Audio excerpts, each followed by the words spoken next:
এটা এইরকম করলে ফুলতো না। আমার ইজ্জতের কসম, যত চেষ্টা করো ফুলাতে, ফুলবে না, পিছনের দিকে নিচের দিকে জ্বলে থাকবে।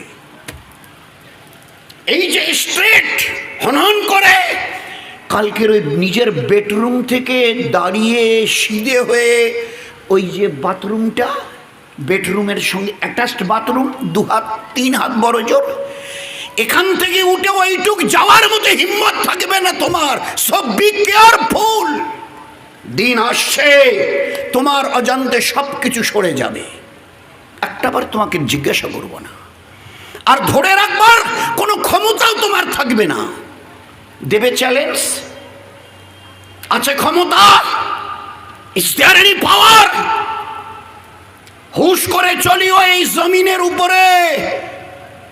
ওই ভাইয়াটা এর আগে ভাই কথা বলছিল, হুশ করে চলিও ওই মা ফাতেমার কেচ্চা, যে জমিনে আজকে গটগট গট মানে যেন মিলিটারি যাচ্ছে, শব্দ শুনলে মনে বোধ হয় মিলিটারি বোধ হয় মার্চ করে যাচ্ছে। এই জমিনের নিচে তোমাকে পুঁতে দেওয়া হবে, আজ নয় তো কাল।